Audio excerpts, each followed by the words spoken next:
Crónicas del Antropoceno, una narración en tiempo real de la época humana y sus consecuencias.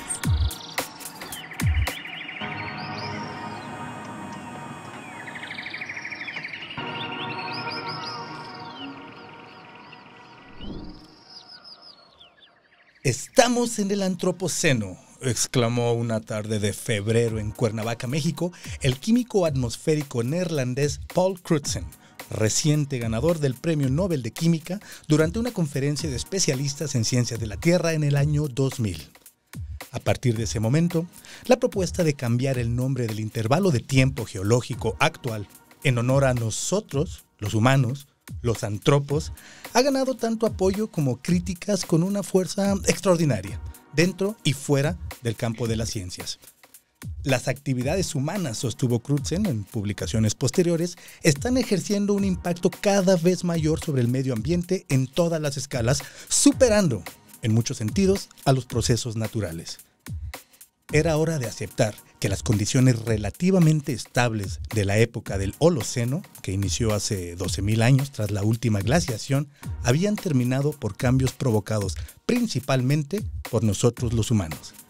Si bien ahí no inició ese día, se catapultó el concepto que tomamos como perspectiva para hacer estas Crónicas del Antropoceno. Hola y bienvenidos a Crónicas del Antropoceno. Yo soy tu anfitrión Víctor González Quintanilla y me acompaña en esta semana Juan Nepote. Hola, ¿qué tal? Coco Vargas. Hola, hola. Y Abril Ambriz. Hola, ¿cómo están? Hoy empezamos este podcast para hablar de la presencia de los humanos en la Tierra y lo que significa para el planeta y para todos los seres con quienes la compartimos. Le llamamos Crónicas del Antropoceno porque mis compañeros y yo y todos nuestros invitados y colaboradores trataremos de analizar las consecuencias del éxito de nuestra especie tras 300.000 años de exploración y explotación de nuestro planeta y sus recursos. La crisis ambiental narrada desde adentro. Pero Paul Crutzen no acuñó el término antropoceno, Juan. Había antecedentes sobre lo que se construyó. Es correcto. Y eso nos ayuda a pensar un poco sobre cómo funciona la ciencia, de qué manera operan los mecanismos y las personas que se dedican a la investigación científica. Por un lado, aprovechan el momento, como decías en un principio, de un congreso para entonces levantarse y hacer un acto escénico, atractivo, de tal suerte que en la memoria de todos los que estaban ahí participando quede registrado, ¿no? Entonces está eso, ese momento casi eureka, como el de Arquímedes, ¿se acuerdan que siempre veíamos en la escuela? Que estaba bañándose y que grita eureka y sale corriendo en paños menores por todos lados diciendo que encontró la palabra justa para nombrar algo. Pero Crutzen, si volvemos a esa época del Congreso, era el año 2000, 5 años antes había ganado el Premio Nobel de Química. O sea que no era cualquier invitado en un congreso y no era tampoco cualquier ponente, sino alguien sumamente reconocido por la comunidad científica, por sus pares. Entonces, a pesar de que en la ciencia se combate el principio de autoridad y aparentemente todos tienen el mismo peso sobre lo que dicen, no es lo mismo que lo digas si es un premio Nobel, con el reconocimiento de tus pares, que cualquier otro, ¿no? Entonces, bueno, Crutzen ayudó a tomar un término que ya existía, que ya se había más o menos socializado, sobre todo a partir de la obra de un biólogo estadounidense llamado Eugene Stormer, a quien Crutzen muy amablemente, porque luego los científicos también son seres humanos y también tienen sus egos y envidias, corajes y pasiones, sin duda, bajas pasiones, invitó Crutzen a Stormer a escribir un artículo en conjunto que salió ese mismo año del 2000 y donde ya digamos que es el acta de nacimiento del término antropoceno. Pero ya previamente había otros investigadores que habían estado insistiendo en que por lo menos desde la invención de la máquina de vapor con James Watt, el impacto que la humanidad, que los seres humanos estamos teniendo en el ambiente era significativo y que a largo plazo podía tener consecuencias.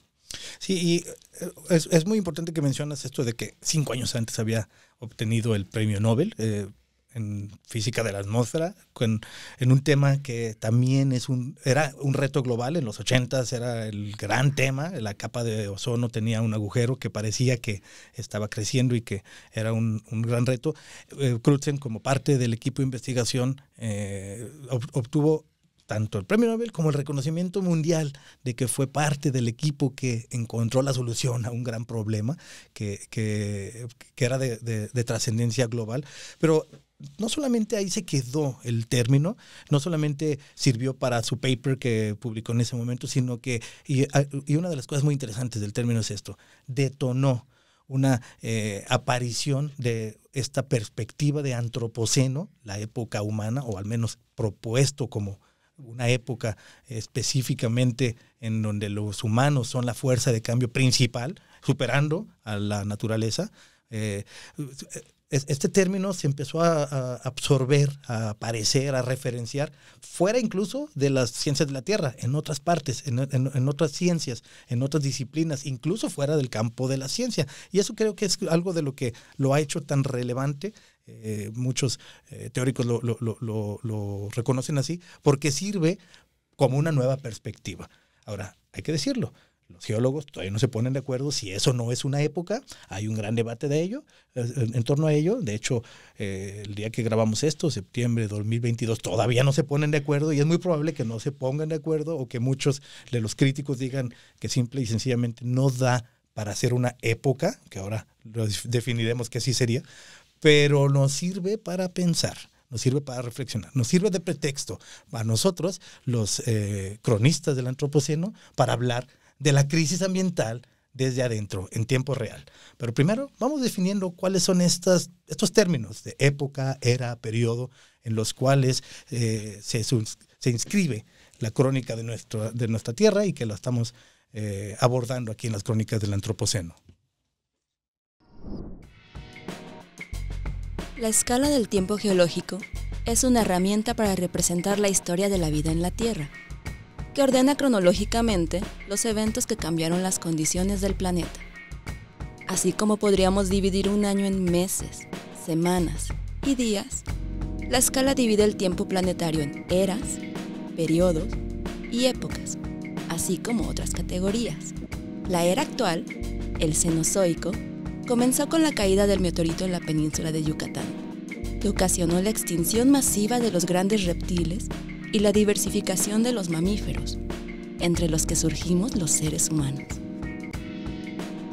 Nuestra era se divide a su vez en varias épocas, y oficialmente nos encontramos en la época Holoceno, que comenzó tras calentarse el planeta y terminar con la glaciación que vivieron los mamuts lanudos y el humano cazador-recolector. Sin embargo, diversos pensadores consideran que desde nuestra aparición en la Tierra, y en particular con el inicio de la vida sedentaria, hemos generado cambios en la composición del suelo, los mares y la atmósfera, así como en la biodiversidad de los ecosistemas, a tal grado que podríamos hablar de una nueva época. Bueno, y una de las muchas cosas que hay que definir cuando hablamos de antropoceno es cuándo comenzó.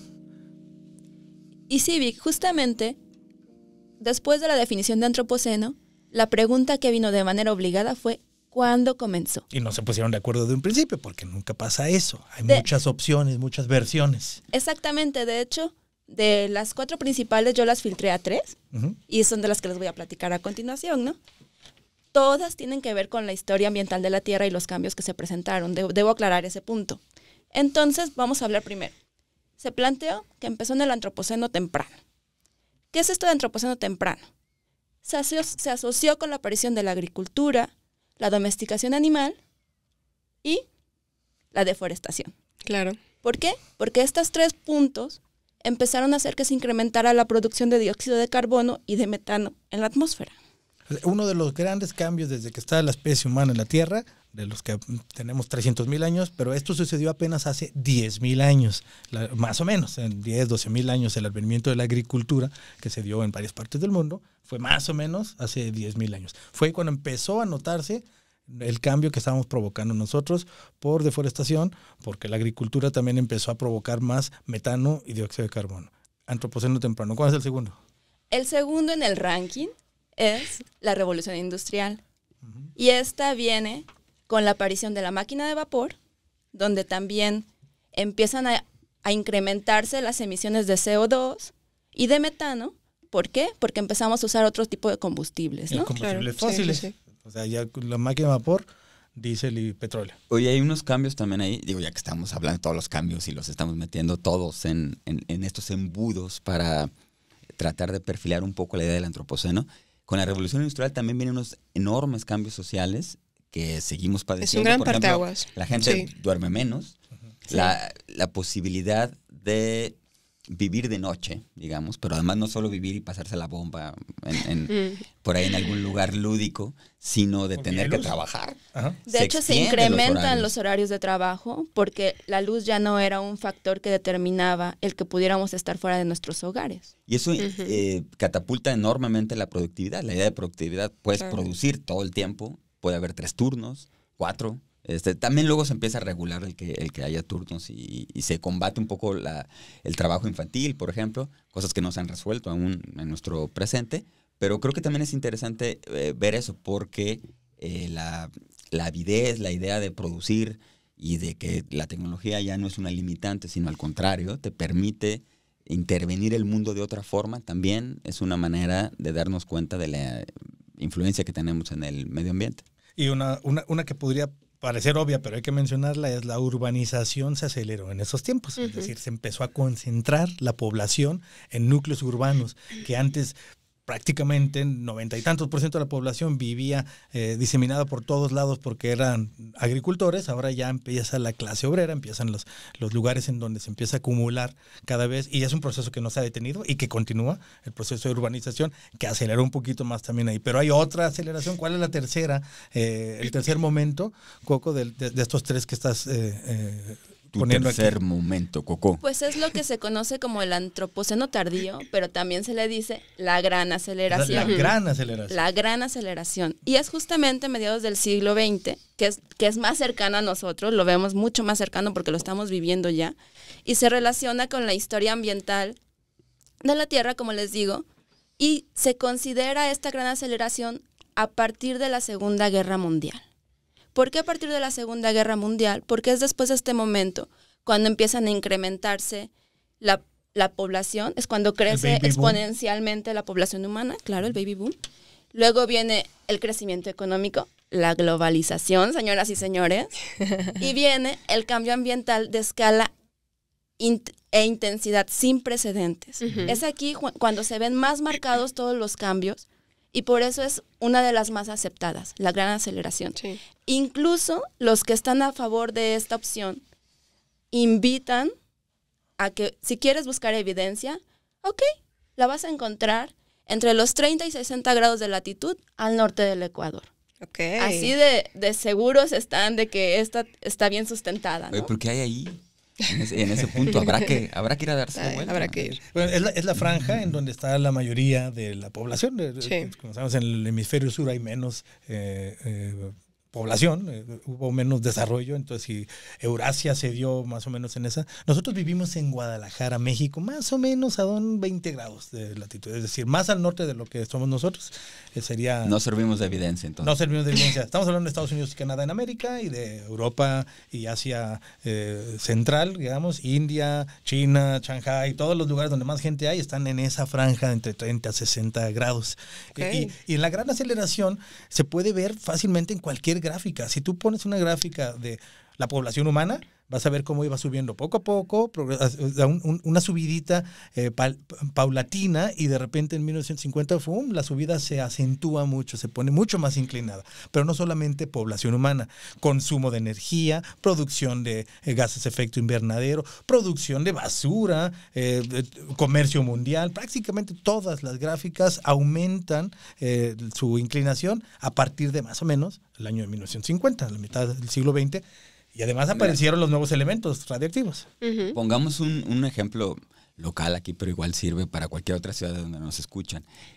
Guadalajara fue fundada aproximadamente, varias veces además, en 1542, ¿no?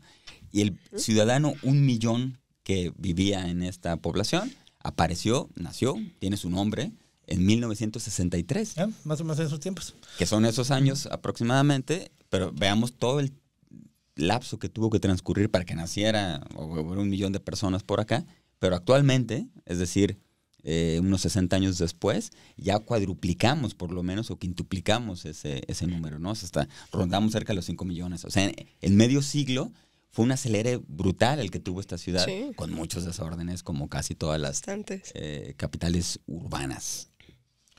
Sí, muy bien. Pues entonces, ¿cuándo empezó? Pues están esos tres momentos, ¿no? El advenimiento de la agricultura, la revolución industrial o la gran aceleración. Y no se han puesto de acuerdo y por el momento no es lo importante saber cuál va a ser la última palabra, sino estamos abordando el término, el concepto antropoceno porque nos sirve para reflexionar, nos sirve para analizar y es un concepto que ha sido muy transversal. Es unas cosas interesantes que, por ejemplo, el científico Christian Schweigel dice que no había visto un concepto tan transversal desde que Darwin publicó a mediados del siglo XVIII el concepto de la selección natural, que apareció después en muchas disciplinas científicas. Ese tema de las palabras, a mí particularmente me gusta mucho, me interesan las palabras, pero luego olvidamos que muchas de las que utilizamos en el lenguaje cotidiano, como nos conversamos, surgen de la ciencia y la tecnología. Por ejemplo, cápsula.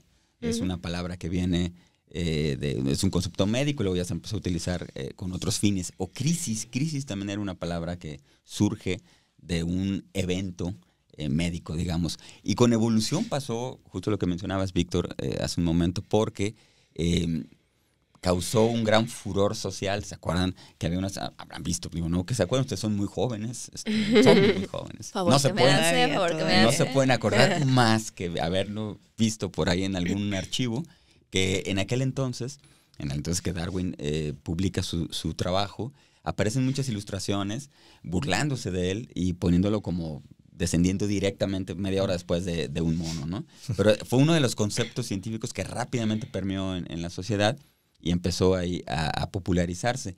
Es algo que justamente destacan con el caso del antropoceno, ver si se vuelve en ese término transversal que nos mueva a llevar a cabo algunas acciones, pero que se populariza lo suficiente como para discutir y trascender lo meramente académico. Sí. Y hay muchos antropocenos, dice John McNeill, un historiador ambiental, uno de los que consideran pionero de la historia ambiental. Dice, hay muchos antropocenos y cada especialista los ve desde su campo de trabajo. No es lo mismo como lo ve un geólogo, que un ecólogo, que un artista, pero él dice, pero ha sido analíticamente, dice John McNeill, muy fértil para nuestras investigaciones y es útil como categoría de análisis y de trabajo. Oigan, o sea, además de todo esto tan interesante que han dicho, pues yo quiero poner otro elemento a la mesa, porque además de que hay muchos antropocenos, pues ¿qué me dicen que hay además otro debate en el que no solo deberíamos llamar a esta época antropoceno, sino capitaloceno? ¿Habían escuchado el término por ahí? Porque también está un un poco interesante que el centro no está solamente en el antropo, es decir, en todos nosotros, exacto, sino tiene un énfasis en el capital y la manera de explotar. Exactamente, Vic. Y bueno, solo para mencionar un poco aquí el contexto, Jason Moore es el que lo propone, es un historiador ambiental, pero también otras autoras como Donna Haraway, que les advierto voy a estarla mencionando mucho en los próximos capítulos porque es muy interesante. Ella es una bióloga, pero también es filósofa, es activista feminista. Bueno, todos ellos dicen justo lo que ahorita mencionabas, Vic, ¿no? O sea, como antropoceno puede llevarnos a pensar que es toda la humanidad la que está haciendo esta devastación. Entonces, estamos dejando de lado una parte importante que también es como los que sufren a partir de todos estos cambios, ¿no? Y bueno, este término, digamos que puede llevar a no ser explícitas estas violencias y estas desigualdades que se inscriben o que se engloban dentro de estas relaciones de poder del sistema capital, ¿no? O sea, Jason Moore dice que estaríamos contribuyendo a una historia fácil de contar si no nos cuestionáramos estas cosas. Yo creo que es interesante también poner esto en la mesa para pues darle otra pensada también a lo que está sucediendo actualmente. Y bueno, o sea, rápidamente les quiero poner unos ejemplos sobre a qué nos referimos cuando hablamos como de desigualdades o violencias. Porque, o sea, resulta que Jason Moore dice, ahorita nos contaba Coco, ¿no? Por ejemplo, que Paul Crutzen, uno de los elementos más importantes para denominar antropoceno, pues fue el siglo XIX con la invención de la máquina de vapor, ¿no? Jason Moore nos dice, aquí nos un poquito más atrás. Esto empieza desde las primeras colonizaciones, estamos hablando pues en la Europa moderna, hablamos de 1450, 1640 más o menos, en la que pues tenemos que pensar, por ejemplo, que las innovaciones que también empezaban en ese momento, digamos, en el periodo de la agricultura, en la minería, en la plantación de los primeros cultivos, como el azúcar, que de hecho es el primer monocultivo de la historia, o la extracción de recursos como el oro o la plata, pues todo tenía detrás una mano de obra que operaba con la esclavitud de poblaciones de América, África y Asia, ¿no? O sea, también eso tenemos que tener en cuenta, esta parte social que es muy importante. Y bueno, todos estos elementos fueron los que determinaron el crecimiento económico de Europa y pues que al final es el crecimiento de unos pocos a cuestas del control y la devastación, ¿no? O sea, la verdad es que lo vemos hasta nuestros días. Y bueno, yo quisiera cerrar aquí con una frase que me parece bien interesante, que lo engloba Francisco Serratos en su libro que habla justo sobre el capitaloceno, y dice: el capitaloceno, antes de ser un concepto, es un argumento, es la crónica de una serie de acontecimientos que se enmarca en una narrativa de acumulación ilimitada de riqueza a través de varias tecnologías como la guerra, la colonización, la privatización y el despojo. Entonces, hablar de capitaloceno también es hablar una suerte de justicia histórica. Ahí está, hay muchos debates alrededor del concepto antropoceno. No nos quedamos, no tomamos la bandera directamente y sin reflexionar, sin entrarle a pues a este debate que hay, porque desde los negacionistas hasta los alarmistas, pasando por la visión nostálgica de los que extrañan la naturaleza prístina, que ya no existe, hasta las propuestas estas de geoingeniería de la atmósfera, que son muy impopulares, pero las ven como último recurso. Pero hay toda una gran gama de debates y trataremos de dar cuenta de muchos de ellos, puesto que antropoceno nos sirve para pensar. Así que más allá de la definición técnica de antropoceno, de parte de los geólogos, lo vemos como una categoría útil de análisis y discusión, porque ha sido así entre muchas disciplinas de las ciencias y también de las humanidades, también del arte, la filosofía, y todo tiene que ver con las transformaciones al planeta que hemos provocado nuestra civilización, los seres humanos, y nosotros queremos también aventurarnos a pensar qué podemos hacer al respecto. Y aparte de la reflexión, pues ver la acción. Las narrativas en torno a esta nueva época humana han permeado en diversos ámbitos más allá de la ciencia. A partir de otros lenguajes, como el cine, se ha presentado al antropoceno a través de imágenes muy contundentes. Basta con mencionar el documental The Anthropocene, The Human Epoch, estrenado en 2018 y siendo uno de los resultados más destacados del Anthropocene Project, que combina además las artes plásticas, la realidad aumentada y la investigación científica. El arte permite reflexionar alrededor del tema, analizando la influencia del ser humano en el medio ambiente desde una perspectiva crítica. Tan solo mencionamos el trabajo de algunos artistas como Kelly Jasbach, la geóloga Patricia Corcoran y el oceanógrafo Charles Moore, quienes encontraron en una playa en Hawái una nueva roca formada por la fusión entre plástico y materiales naturales. Lo llamaron plastiglomerado. Con este descubrimiento, la artista creó una serie de objetos que exponen este fenómeno. Las confluencias entre las ciencias y las humanidades, ecología y la política, las tecnologías y las artes, pueden llevarnos hacia nuevas maneras de entendernos como personas y como seres vivos en entornos cada vez más complejos. El término antropoceno nos sirve para pensar, para reflexionar, para abrir conversaciones. No abogamos totalmente por el término como lo propusieron los geólogos, pero lo adoptamos como una manera de pensar, porque nos es útil para pensar y reflexionar sobre nuestra relación con el mundo. ¿Una era humana significa el fin de la naturaleza? ¿Es el antropoceno necesariamente una catástrofe, un desastre ambiental? ¿O podría haber un buen antropoceno, como le llama el científico ambiental estadounidense Earl Ellis, en el que tanto los humanos como la naturaleza puedan prosperar juntos en un futuro profundo? Bueno, preguntas como esas se las plantea Earl Ellis, el científico estadounidense que investiga las causas y consecuencias de los cambios ecológicos a largo plazo causados por los humanos a escalas locales y globales. Y ese tipo de preguntas nos interesa poner aquí sobre la mesa para compartir a través de estas crónicas del antropoceno. La evidencia indica que somos testigos, víctimas y responsables de cambios sin precedente en los sistemas naturales del planeta que compartimos con todos los organismos de la Tierra. Y yo quiero reunir algunas de las cosas que se han puesto aquí sobre la mesa pensaban ya en las ideas finales para quedarnos con ello. Una de las cosas más atractivas que pasan ahora y con el Antropoceno es no solo que se trata de una noción, de una idea científica, sino que brinca de la atmósfera justamente al trabajo de estos investigadores para llevarnos a la reflexión y sobre todo a la acción. Y eso creo que es lo más interesante. La acción es una exigencia casi que tenemos en la actualidad y que estos términos y estas ideas nos deben sangolotear un poco, nos deben mover para llevar una actividad. Y eso también es el gran desafío que pasa dentro del campo de la ciencia, como para definir la mejor forma de nombrar estas cosas, porque es algo que nos lleve a reflexionar, pero también a movernos, y estamos pensando el pasado, y nos estamos de alguna manera reconstruyendo, pero también estamos poniendo en juego el futuro como nunca antes habíamos sido conscientes de ello. Por eso estas ideas que mencionaba hace un momento con el capitaloceno, o los fondos políticos y sociales que tiene, incluso biológicos que mencionaba también Coco con Antropoceno, creo que van a seguir siendo una discusión sumamente pertinente. Y la otra idea que a mí me deja esto como motivado y dubitativo es el interés por la transdisciplinariedad, porque tenemos que romper la rigidez de las disciplinas, de las actividades, de las profesiones, de los oficios, y eso también nos obliga a organizarnos de otra manera para encontrar soluciones pronto, de manera colectiva, de manera creativa y sobre todo interdisciplinarmente. O sea, necesitamos cambiar nuestra mirada y nuestra forma incluso de actuar en el día a día. Totalmente.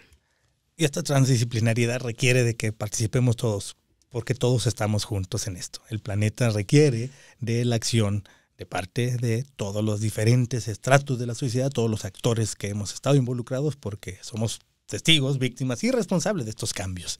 Y en los términos ambientales, muchos hablaban de despertar la conciencia o invitar a la reflexión, lo cual es un buen principio. Y estoy de acuerdo contigo, Juan, lo que sigue es la acción. El camino es pensar, planear y actuar. Después evaluar y volver a empezar. Y es que es un reto que debemos de entenderlo como lo dice, o podemos entenderlo como lo dice un teórico con el que ya cerraríamos una cita, y que mejor que decirlo directamente con las palabras de Aldo Leopold. El gran reto de nuestro siglo es aprender a vivir en una parcela de tierra sin echarla a perder.